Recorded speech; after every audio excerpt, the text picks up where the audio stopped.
Hi guys, welcome back to my channel. Today I am talking about some ways that my family likes to save money. For those of you who don't know me, my name is Carly. I'm wife and mom. I also homeschool my 5 boys. Okay, well technically only like 2 of them are actually in school right now. So I homeschool 2 kids out of my 5. On this channel, I like to talk about my personal finances and ways that I like to budget and save money. And I also love doing product reviews. So if those are things that are interesting to you, please hit that subscribe button and don't forget to give this video a thumbs up.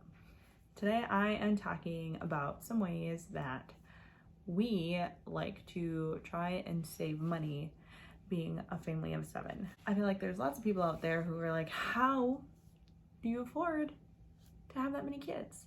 And let me say, you definitely do have to make some sacrifices. We've learned to cut our money here and there.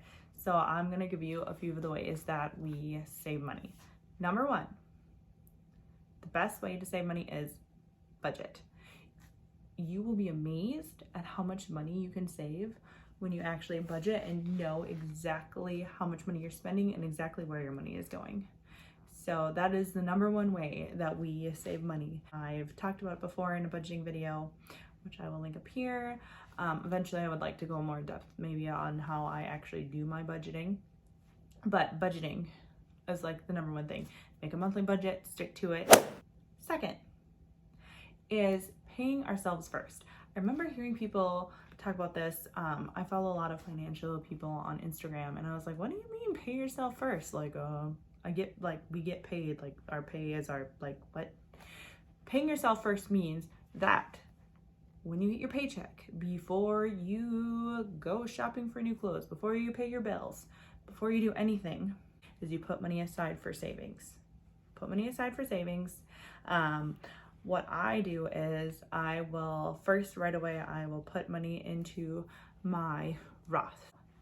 The first thing I do is I put money into that, and I normally start out the month with putting in like a couple $100s into there, and then I'm always for sure do like $200 into my Roth every month.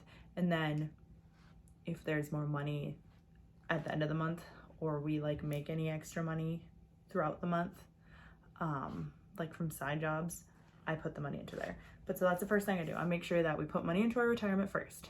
And then second, I make sure I put money into our sinking funds. I have talked about sinking funds up here. So if you want to talk about those, there's a video. But I put money towards our sinking fund for our car. And I put money towards sinking fund for vacation.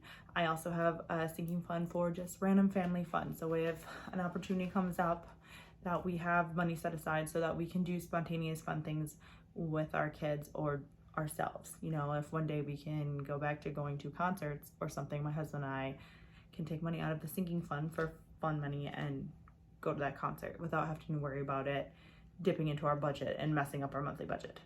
I also have a budget for the house. So we always put money every month into the house to make sure that things are covered in case, you know, the AC breaks or we need a water softener or what have you. So those are some of the sinking funds. Third, I make sure I'm really meticulous with our grocery shopping. When it's time, I normally go shopping weekly for groceries. And when I know that we're running out of stuff, what I will do is I will go through my fridge and my freezer and my pantries and see what I have.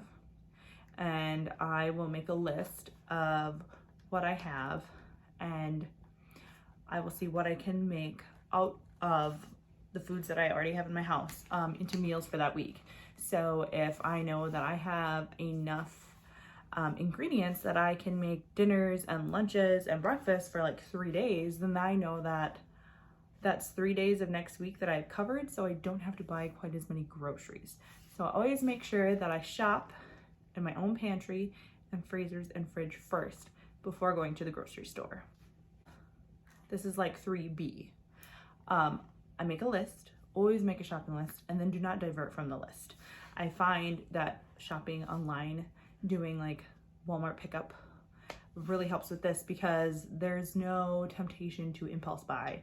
I just literally put in what I'm getting and I'm not shopping down aisles and impulse buying candy or chips or cookies or what have you. So it makes it a lot easier for me to stick to my budget for the month. Normally our weekly budget is like $200 a week. So that adds into 800, it kind of slides between 800 to like $1,000 a month for food. 4, this is also food related. I try to make sure that at least one meal a week is leftovers. Generally, you know, obviously like during your week of making things, if I made chili one day and chicken another day and tacos, by the end of the week, you probably have some leftovers. So it's kind of like a Saturday for us is generally the day that's kind of like a free-for-all hodgepodge of we eat all the leftovers in the fridge. And so this is another way that makes sure that you are saving money on your grocery bill and then using up all the food that you have in your house. Those are 4 ways that we save money as a large family. In recap, they are making a budget and always sticking to it as best you can. Second is pay yourself first. Third is shop through your fridge and freezer and pantry before you go to the grocery store. 4 is always make sure that we use up leftovers. So one night a week, we always have a leftover night. I also do want to mention too with as far as food too, I always find like it's really, really good if you're ever at a loss for trying to figure out ways to get creative with making meals. And you feel like you're kind of getting in a rut, or you have like this random bag of rice and, you know, some like chicken or cauliflower, and you're like, what do I make? Where if you just literally just Google like recipes that use chicken, cauliflower, and rice, and like all sorts of stuff will come up. Like I can't tell you the amount of times that I have gone online and found recipes or been inspired to kind of make my own variation of a recipe just by Googling random food that I have in my house. So I always say if you're in a rut and you can't think of ways to use up your food that you have, use Google. Hopefully you found this video to at least be somewhat informative, and hopefully it wasn't all just old information you've already heard 1,000 times. If you did like this video, please give it a thumbs up and don't forget to hit that subscribe button so you don't miss any of my future videos. Bye!